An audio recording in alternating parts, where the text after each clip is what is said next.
folks, it's Monday night. I love a Monday night. Monday night's my favorite night because I'm a waitress and I work on the weekends. When I go out on Monday night, there's nobody out and I get a discount because I'm a waitress. And you guys are here, which is great. In case you were just joining us, this is the 6th episode of the Life Rhymes talk show. Life Rhymes happens on the first Monday of every month here at Cafe Mustache. The show has been brought to you by them. Also, thank you to our wonderful bartenders, Kyle behind the bar, and then Murph is on the soundboard. Round of applause for Murph over here. We've got our next guest coming up, Emma Alamo, who I'm so excited about. I have not heard from our musical guests tonight. They are not here, so we're gonna everybody say a little prayer. They're on their way and then they're okay. First, I want to try something with everybody here. So I've never done this with so many people before, but I need some help. So what we're gonna do is, I got this new lipstick that I'm really excited about. We're gonna put on some lipstick together. If you have your own lipstick, take it out. No, nobody does. All right, so you're gonna hold up your pretend lipstick. Everybody got yours? Hold it up. You're gonna turn it up. It's up. Oh, that's too much. Okay. Here's what we're gonna do. You're gonna follow me. So we're starting on this side. I need like a mirror. You're all gonna be my mirror, every one of you. Ready? We're gonna go slow. Here we go.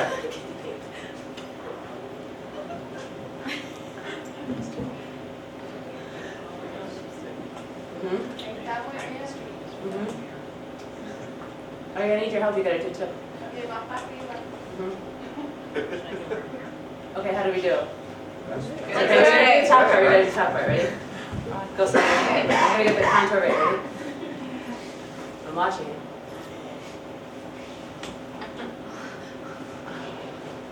All right, we got one out of the white hair. Looking good. I look like a boy putting on chapstick.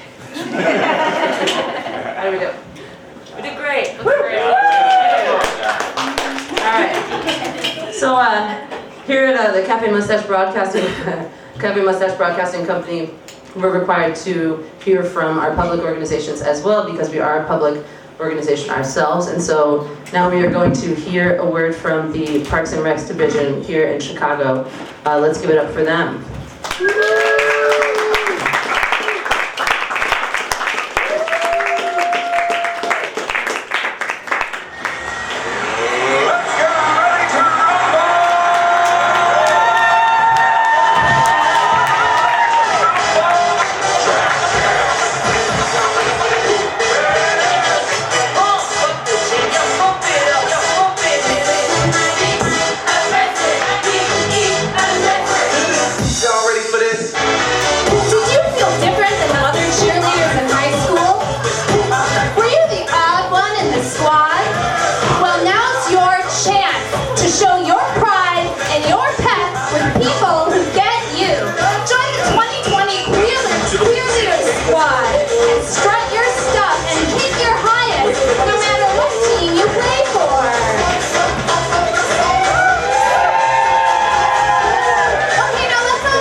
Those cheerleaders and all of their cheer. We're live streaming. Say hello to everybody.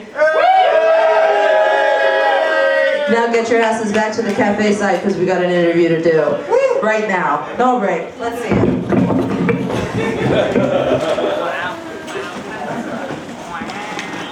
Here's you. Yeah, thank you.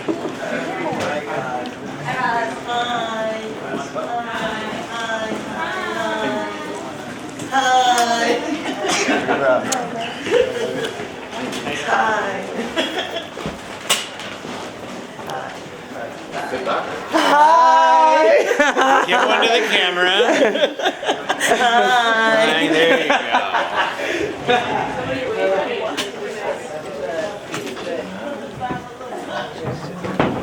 Everybody wants to be. talk to me with a gift me.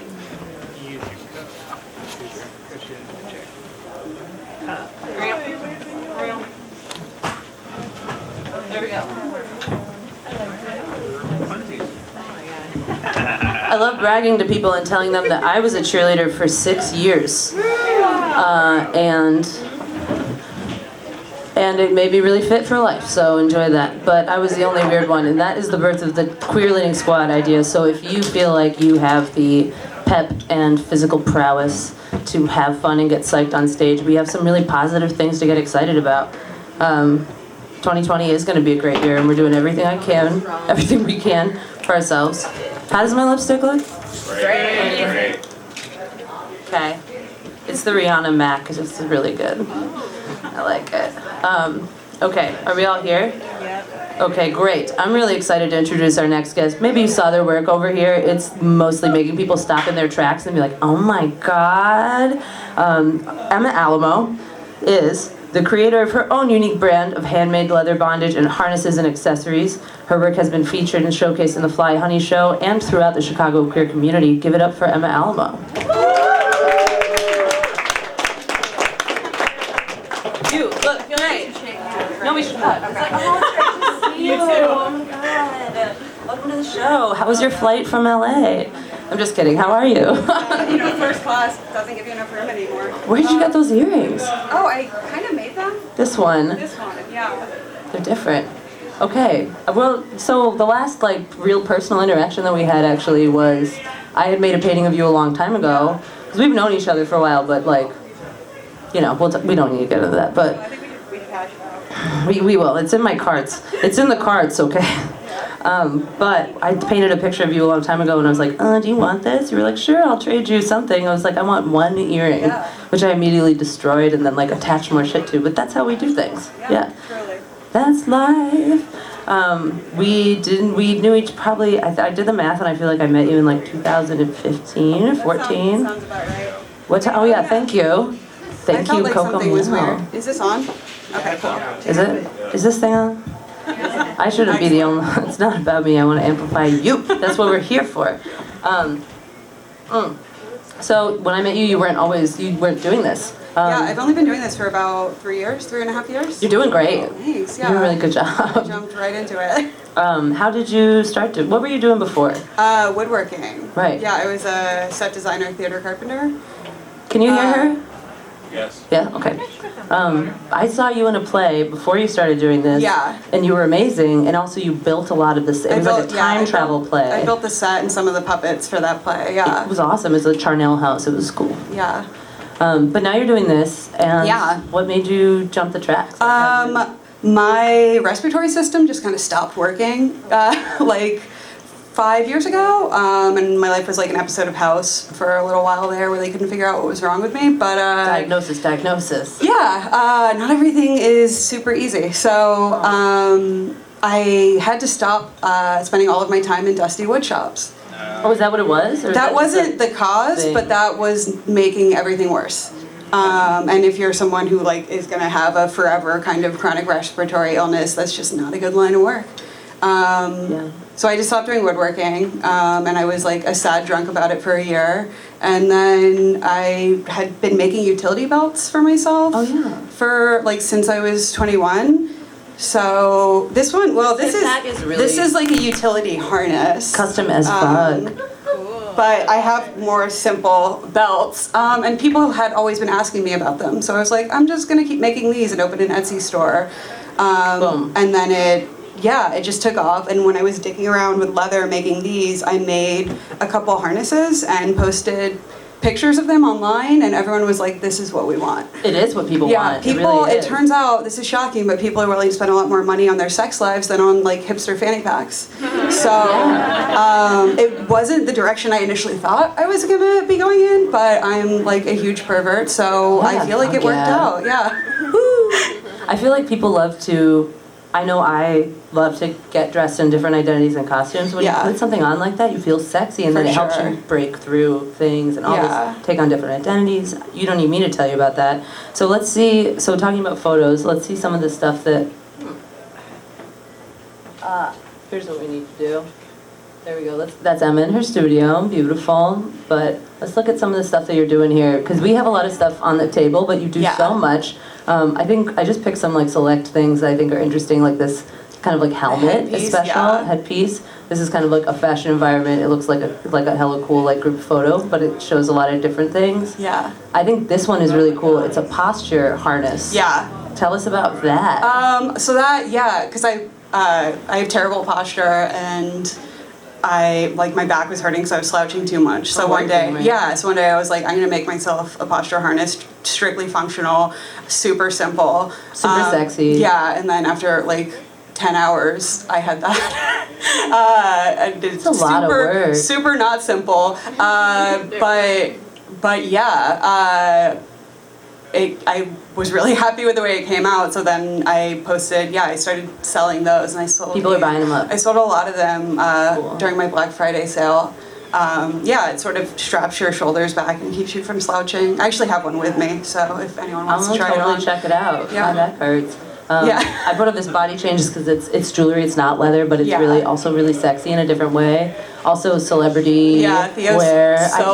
So famous now. I cannot, they're so sexy, and I feel like this is like the teen beat icon of like a certain community right now. Truly. We're beating it, thinking about Theo Germain is in The Politician, but The other day someone was like, how did you get Theo to model your stuff? And I was like, I've known them since before they were famous. What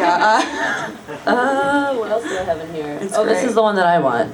I have one of those with me too. So Okay, I forgot my dick, but I do have the harness. So if anyone do it has all an the extra time. dick, I think it's really interesting too in the description for this item on your website. It's like it explains what it does that like the cheap harnesses don't do, and how much you've thought about that. Yeah. You know, like it says like it sits high on the hip so that it stays in your body. You don't have to hold, for those of you that use strap-ons, you sometimes have to hold it in place, so because the harness doesn't do shit. All this you shit. see that a lot in porn, like girls having to like kind of hold the dick in place because it doesn't. It's not doing the trick. It needs to be pretty securely attached if you want to like pound someone with it. So That's what it's for. Yeah. Let's look at that a little more. Well, it's like also sometimes you see like I love Rihanna, I love Savage Fenty, but she has like wrist restraints that are like satin with a delicate piece of shit. You see a lot of like BDSM stuff that is so comically non-functional. For so many people, it's strictly psychological, but Truly, also like you can't.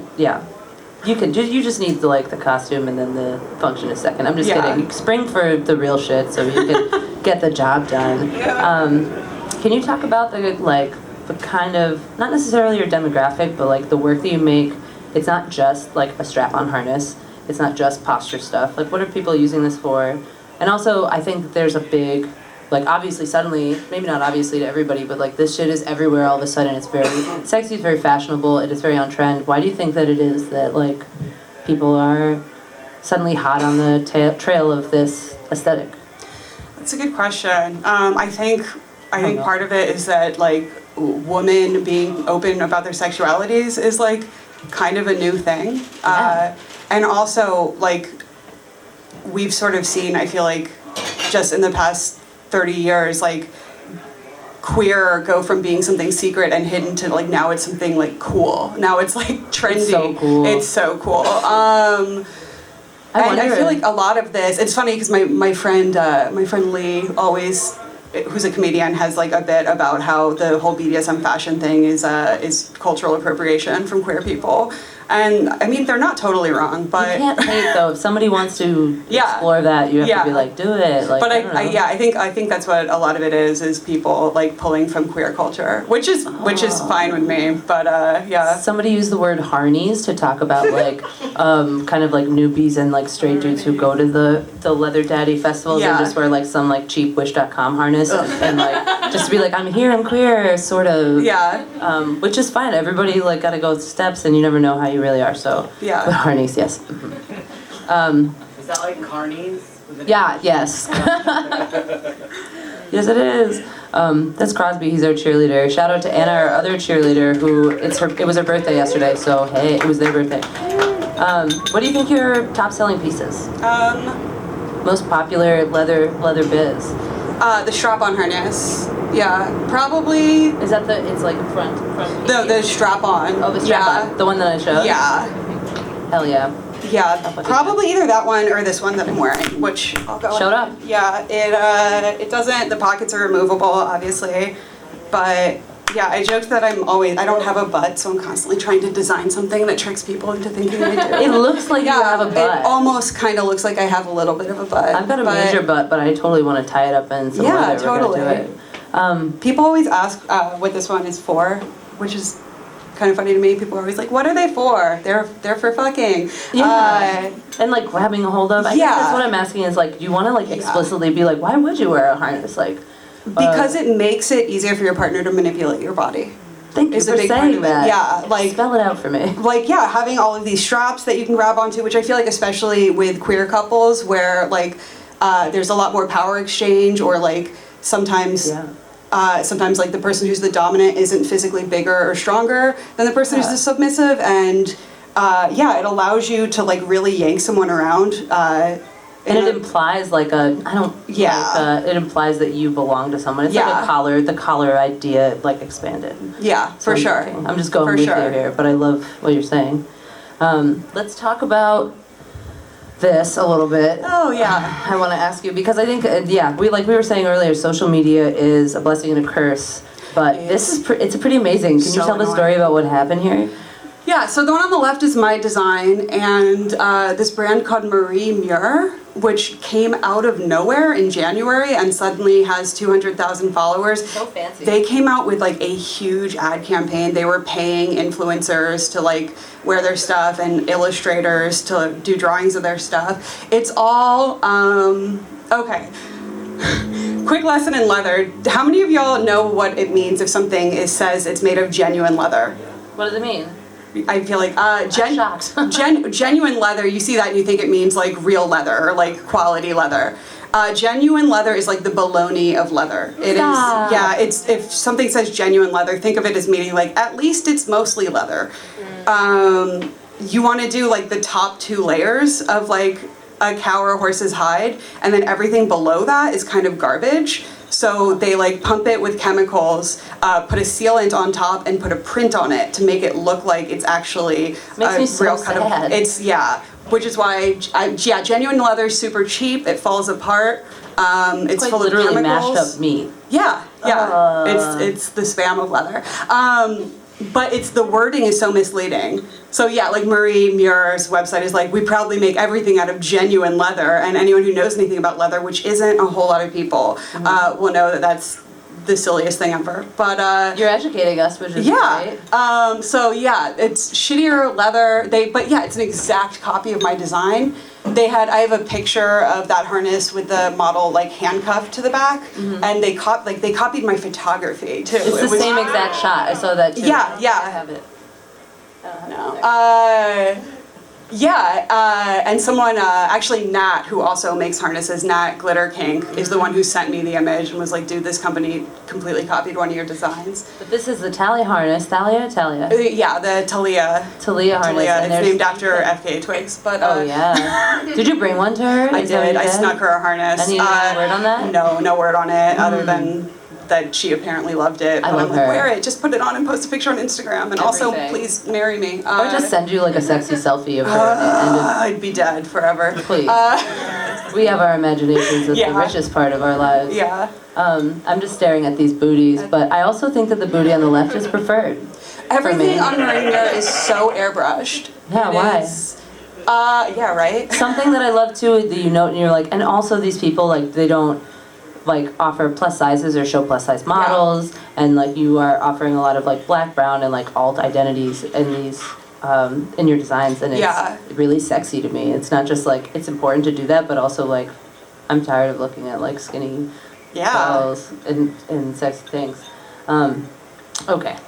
We know it's a crime, social media. And then, so your community stepped up for you on that. Yeah. And it happened. They did. Because at first I wasn't really sure what to do about it. I didn't want to like link to them because I didn't want them to even get more traffic. But then I posted, like I left a comment on the picture they posted and was like, this is an exact copy of one of my designs, and they blocked me. So I was like, rude. So then I went ahead and named them and was like, everyone fucking tag them, and everyone And everyone did. Everyone started tagging them and commenting on all of their shit. And yeah, and it was amazing. Everyone made enough noise about it that it became like, that they had to acknowledge it as a PR issue. And they reached out to me and said it was a mistake. Oops. Oops. Yeah, they were like, oh, we paid an independent designer for that. We thought it was original. We're like... We promise we'll punish them. We're so sorry. And I also immediately was like, I've been talking to a lawyer, my dad is a retired environmental lawyer in Florida. He's a lawyer? Not helpful, but he's, yeah. My lawyer will be in touch. Scare them. Yeah, but they were like, we could pay you the design fee to keep selling it. And I was like, okay, what's the design fee? What is it, like $200? 400. They offered me $400. They think you're a teenager? What the fuck is that? And I was like, that is so rude. So insulting. So I got them to take it down, which is kind of shocking because this is sort of how the fashion industry works. It's really hard to copyright fashion in this country. So I finally got them to take it down, and apparently what I found out is what they did, because they had the pictures of the models wearing it and all of the stock left over before they took it down. So they sold that to a third party, even cheaper company.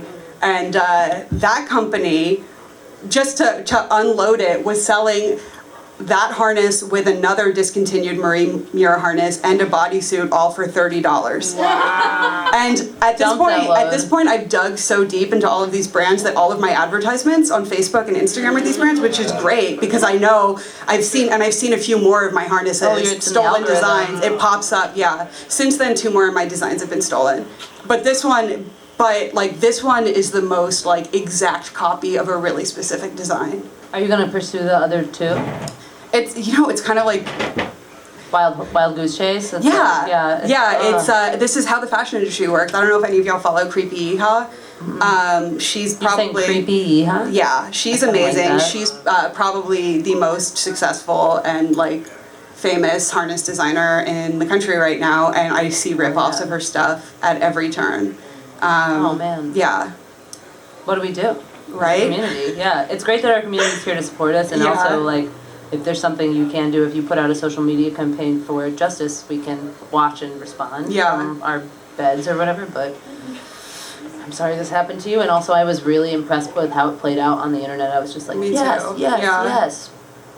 So let's talk about community. There's lots of really cool other artists that you work with. I love watching this expedition that you took with Sky and Genevieve. Genevieve. Yeah, they have a brand called Volcanic Vestments, and they make really cool stuff with silicone. Genevieve does. Yes. What's up with silicone? What do you do with that? Well, like the thigh thing I'm wearing is like dripping silicone. The thing that Sky's wearing around their neck. It's like a latex kind of rubber type thing, right? But it's yeah. not latex. I'm allergic to latex, and I'm sad about that. But no, there's no latex in it. Silicone is a different. It's the one. That's the safe one. And then Sky does Rebirth Garments, right? Yeah. What's up with Rebirth Garments? Rebirth Garments is awesome. They make clothes for queer and disabled people. Mm-hmm. Their phrase that they use all the time is radical visibility. Because for a lot of disabled people, the pervasive idea is that you need to dress in such a way to hide your disability. And Sky's like, fuck that, celebrate your disability. Like, dress in a way that's like loud and like make yourself present. You don't need to hide the fact that your legs are sitting in a wheelchair. Dress your legs up. Like, sexy. Yeah. Yeah. Sky's stuff is really fucking awesome. It's really fucking cool. Yeah. I highly recommend going to Emma's Instagram and watching a video of Sky wearing... Is it the Talia harness? It's the strap-on harness. I had just gotten dumped that day, so to comfort me, Sky came over. I don't have a video. But. I know, right? Sky came over and took one of my like strap-on harnesses and figured out how to strap it to their chest with a big dildo coming out of their chest, and just like ran around my apartment like fiercely fucking the air. It makes me feel so good to see someone be like, fuck, yeah. And I was like, that's such a weird, like, you're sad about your breakup, so I'm gonna come Sex is so aggressively silly. fuck all the air in your apartment. And I was like, it's working. I'm so happy right now. It's important to like want all of this stuff for yourself and to go to this place, but also like sex is fun and it's silly and it's play, right? So just let's fuck off. Truly. You know? Let's see, what else do I need to ask about you? We talked about, oh yeah, on that trip that you were taking with Sky, you were going to and you were on tour with expos? You were doing, what's your market like? Like, how do you sell this stuff? That we were driving out there to sell at Folsom Street Fair, which is a lot like International Mr. Leather. San Francisco? Yeah, it's like IML, but it's bigger, and it's a lot more queer. It's not male exclusive. Yeah, which I am gonna possibly sell at IML this year. We'll see. But IML is super like cis gay male, like super masculine culture, and Folsom is predominantly that, but there's a lot more of like a queer representation there. As much as I want for them to be allowed to be like we're like cis male masculine dominant or like super gay dominant, I want them to have their own culture, but I'm also like there's so many places on the continuum in between, and like I totally want to play in their world. It's not mine to play in, but I wish I could go to IML and feel comfortable. I'll be at this other convo. Do you do well on those trips and those tours? Insanely well, yeah. Hell yeah. Folsom is insane. I like don't have. I'm just working. Like I don't have time to pee during that festival. Awesome. It's like you pack your truck. Yeah, I pack my truck and drive out there.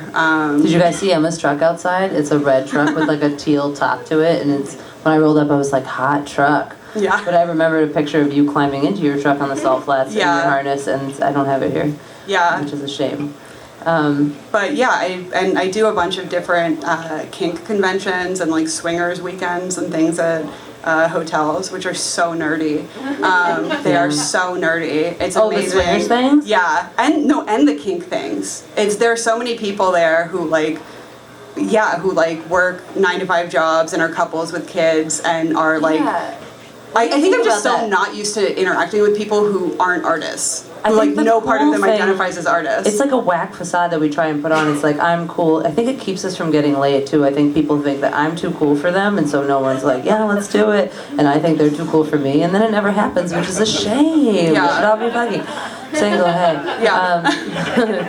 But I always think about that Leonard Cohen line too. That's like the shy one at some orgy. Because when I was young and I heard it, I was like, what's that? Oh, it's me. Yeah. Yeah. What am I thinking? Yeah, I've never been to. I've been to a couple of sex parties. I lived in New Orleans, but if you think about like furries and those kinds of like pet play, it takes so much confidence to decide to be like, I'm an animal. Like this is who I am. Yeah. And I want to go out into the. Have you been to a furry convention? I guess that doesn't cross. Not specifically a furry convention. Like the conventions that I go sell stuff at have all sorts of different themes. But there will be furries and like animals and all sorts of things. How do you know what you're gonna love? I know a couple furries and they're like yeah, and then also I'm a fox. Yeah, right? An actual fox, yeah. And it's really exciting. I'm kind of jealous because the rest of us who don't know what we're into, maybe you don't know it, but you're flailing, just waiting to find out what it is. And then when you figure it out. It's awesome when you do know. You sort of go through stuff, and when something clicks, you realize it, I guess. You go do it. Yeah. How's your new year? Are you making any decisions for yourself about how things are going to go from here? Yeah, I decided I'm going to get right now I still work out of my apartment, which I have a huge apartment. Are you still in that old funeral home? No. Oh, good. No, that was a long ass time ago. Haunted ass funeral. Yeah, right? No, I'm in Uptown now. Oh, good. That's far. Yeah. From me. Yeah. This is a big Depends city. on where you're coming from. But yeah, I'm gonna get my own bigger studio space. Not quite a storefront, I don't think, but something where people can shop by appointment. Because eventually I'm gonna get kicked out of my apartment building. I don't know how, I haven't yet. You should get one of those hot storefront spaces that's got a studio in the back. That would be gallery. That's my dream. That would be my dream too. I don't know if I can afford that yet, but we'll see. Yeah. The city is expanding. I'm in Little Village. You can go to Garfield. I don't know. We'll talk. Yeah. Okay. I don't know. I need to be making plans for you. No, please do. I need so much help.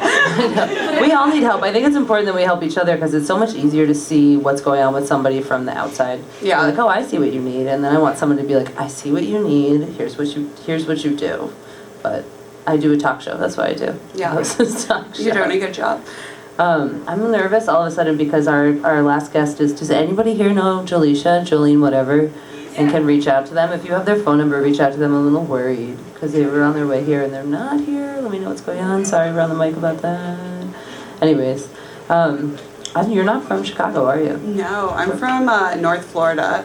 What? Yeah, but I lived in Baltimore for 6 years. I still kind of think of myself as being from Baltimore. I do too, actually. When I met Yeah. you were like, ah, yes, Baltimore, which is a Yeah. whole different, like, what's the scene like down there? It's another post-industrial city. Yeah, it actually feels a lot like New Orleans. Rent is yeah. super cheap. The cops have a lot more to worry about than like artists like doing illegal things in their spaces and like having shows that don't meet fire code. Good. There's a lot stronger of a DIY scene than there is here, and it's a lot more of like, it feels a lot more like a family there in a way.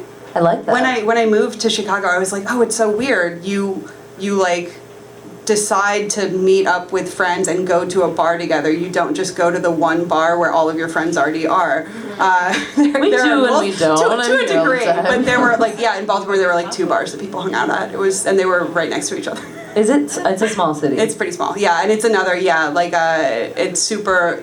Like, yeah, it feels like New Orleans or Detroit. It's like 40% abandoned or something. Yeah. So there's a huge like warehouse scene there. Man, I love New Orleans. Did you live in New Orleans? No, I didn't. I've been there several times. It's just though. like your place. It's great. I love it. Yeah, I grew up actually not that far from New Orleans. Oh, that Yeah. makes sense. But you don't have an accent. Tallahassee. Yeah. Oh, really? To Crosby. What's up in Tallahassee? Tallahassee's not cool. Maybe for Crosby it is. I've been. Yeah. I feel like in Chicago we have an incredible Venn diagram. We've got big circles to the Venn diagram. So Yeah. like, you know, I'm always like, when I get tired of being in Southside, I'll go to Uptown. But you're in Uptown now. Yeah. I feel like it's the most like economically and racially diverse It part of actually, Chicago. yeah, I've heard that it is the most racially diverse neighborhood in Chicago. There's communities there that don't even represent on this side of town, which is cool. Yeah. And also, yeah, the city is just fucking huge. Yeah, going to a different neighborhood is like moving to another city. It's crazy. Yeah. We're lucky that we get to stay in the same city and do it too, though. Because if Yeah. I was like, come to my house, you could like take a lift to be there in 40 minutes because I live Truly. so far away. Yeah, I mean in traffic, like 2 hours maybe, but Yeah, well, you drive that truck, so you're do, fine. yeah. Pick me up, baby. Let's go roller skating sometime. Have Okay. you ever been roller skating? no, not since I was a little kid. We're going on Wednesday. If Okay. anybody wants to come to Fleetwood Roller Rink, it's $10 admission. It's from 7 to 9, and you get a free slice of pizza and a skate rental. And the music is terrible, but I'll be there, and I'm great at roller skating, so you can watch me shake my ass. What are you listening to lately? What's your input like? Do you listen? I imagine you like listen to podcasts like crazy I and that kind of thing. listen to more podcasts than anyone else in the world. Send them to me. I need Okay, them. yeah. It keeps us. I feel like podcasts keep artists alive. Yeah, and I just feel like keep I'm running going. out of podcasts, which is saying a lot. But There's yeah, a lot because out there. I'm like a workaholic, and I have my headphones on like 10 hours a day. And It's you have crazy. tons of work to do. Yeah. Also, after you make the things that you have orders for, you are also creating new designs all the time and keeping on top of this copycat bullshit. Yeah. Do you have anybody who helps you? Yeah, I have a studio assistant who helps me make things. And what you're doing, I mean, we can kind of tell from that photo of you in your studio, but like you have just like reams of leather, Yeah. and you're like cutting them. Some note that I saw about the rip-off harness that they made is that it doesn't even have beveled edges. Yeah. There's details to the work that you're doing For that sure. are deliberate and fine Yeah. and pleased. Which without the beveled edges, it's gonna get really uncomfortable. It's gonna really chafe you. quickly. Yeah, like, Yeah. I mean, think about like a strap going like in your thigh string that has like sharp edges. No, it's not to cool. that. Yeah, don't think about it. Don't even bother. Well, so what's coming up for you? What's going on? What can we see you is again? going on? You were like, oh, we don't need to talk about it, but I've seen you perform a couple times, and I'm a big fan of your spoken word type performances. They're really like, I've only seen you do like storytelling, and Yeah. then you have like some really incendiary writing on the internet, like, Yeah. and that's exciting because I really like your voice theoretically and audibly. I feel like you're both like bashful and really daring. So you're saying something and laughing about it, but like, yeah, I think what you're doing is really interesting. Can you talk about your creative work just a little bit? Yeah, I really need to start writing more again. I feel like I've... No should. No, I know I should. Because I've just gotten so busy with the harnesses that it's been like 6 months since I've like done any sort of performance. You can come perform at one of my shows anytime. Okay. Okay, cool. Yeah, when I left Baltimore, I had a few friends that I would write emails to about I would just like write them emails about like the terrible like OkCupid hookups that I was having in the Midwest. Deeply verbose though, and they were like, "Wow, you should publish this." Well, yeah, like eventually my friends were like, "When's the next one coming?" And I was like, "Oh, I'm kind of funny, I guess." You're funny as fuck. And then I started. Yeah, it was originally like one of my friends in Baltimore was like, "I'm taking this email you wrote about a weird date in Minneapolis, and I'm reading it at a performance tonight."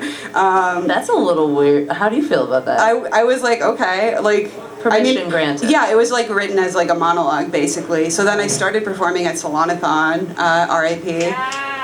Yes. Yeah. R.I.P. Go see Ordinary Peoples on the third Monday of every month at Beauty Bar, and also Something Else, I believe, on the second Monday of every month with Billy Bull. Yeah.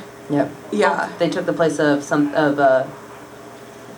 Of Salon-a-thon? of Salon-a-thon, yeah, essentially. But they're all incredible shows with the same crew sometimes. Yeah, which is it's a exciting. lot. It's like a family reunion for sure. I love Ordinary Peoples. Yeah. I'm such a stupid fan. Alex Grelly is amazing. I have not missed a single one since it started. And they were a guest here on the show. Hell yeah. This and that. Is there anything that you want to ask us about or talk about? Not that I can think of. Yeah, follow me on Instagram. Oh, yeah. I'm Emma_Alamo. I'm so proud of myself. This is so beautiful. You can actually read, there's links on her website too to read some of the work that she wrote. And some of it is really like, like trigger warnings about like trauma or like really stumbling experiences. And I feel like your voice has like created some accountability and awareness in our sexual and social community here in Chicago. And they're all interrelated, but also just like, thank you for being honest in our creative and queer community, because it's so hard to say something you fear, like backlash, you fear and people telling you you're wrong and things like that. So which all of that happened. It did, but I still here. Outed someone like a couple years before the Me Too movement started. And it was fucking rough. Yeah, a lot of people, it got back to me, like some people I used to be friends with were saying that I made it up, which was pretty cool. I lost a lot of respect for a lot of people. Maybe they'll come around. What was crazy about that is like after I posted that, and just generally because like my storytelling stuff is like really vulnerable and personal, and people like come to me then like with problems they have that are similar. Like after I posted the thing a few years ago about my former coworker, a lot of people I barely knew came to me and were like, I was sexually assaulted by a coworker or by this other person, and they like never told anyone. It's kind of. On one hand, it's great that they feel comfortable talking to me about that, and on the other hand, it's a lot to carry. Yeah. And I'm not a social worker, like I'm not like I don't. It's a lot of response. It's and I don't want to say no. I want to like talk to people about this stuff, but it's I just like, it's a lot of responsibility. It's tough because you're putting the work out there, and it's like it's both art and it's kind of like it serves its very specific purpose. But I think a lot of people hear things like. You tell your story and it serves its purpose, and then people see it as like oh, they told, now I'll tell, and they don't know where to put it. It's hard. I want to hear what people have to say, but also we all have a lot of healing to do, and there's ways to go about that, right? I mean, I'm fumbling in the dark myself. I don't know about you. Aren't we all? We're trying. It's like you make a little progress, and then you can figure it out. I loved after I hosted a Salon-a-thon like in the last 6 months of it. I'm never I'm never gonna forgive funny. Myself. It's my shit, and I fucking fucked it up. But but when I hosted it, the theme was I just had all sober artists. You're sober. I'm sober. Yeah, I've been sober for 3.5 years. So it takes a lot of work. That's why we're applauding. Yeah, not that there's one it's right just or funny. wrong, It's like we're at a meeting right now. No, I'm so proud of you, and I want. I mean, like we all want things for ourselves, but how has it changed your life?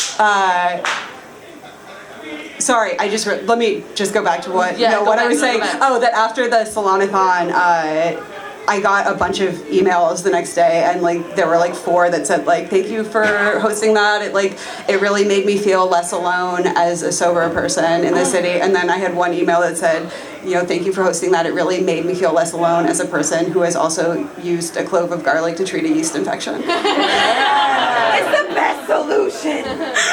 Do you put it in the works. cheesecloth or you just put it in there? Oh, I just shove it in there. You kind of like slice the edges so that some of the garlic juice comes out, but not too much, and then you just pop it in there. And then you can smell it in your skin later, because that's You how can that taste works. it. You can taste it. It gets into your bloodstream. Totally amazing. It's insane. Our bodies are outstanding, but all the more reason to just like fix that shit. And Yeah, don't go to totally. the doctor because you're gonna need some whack shit and you don't want to take a pill.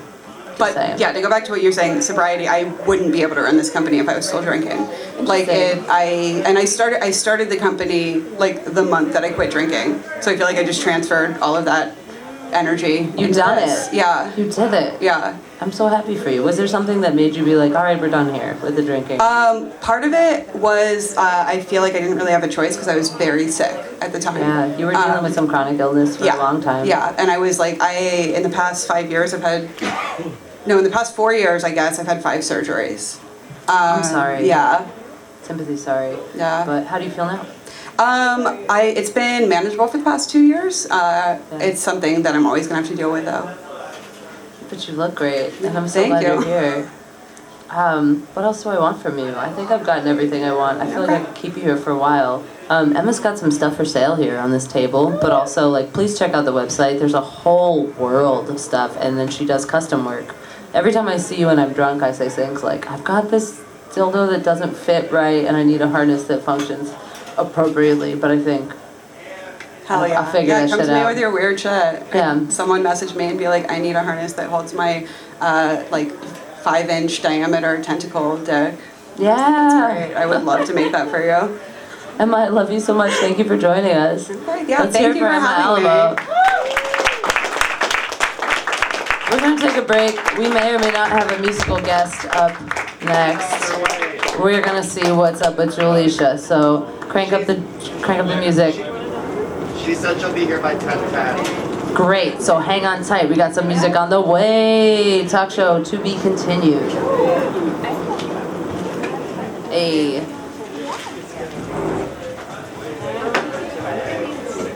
Andrea, I got it.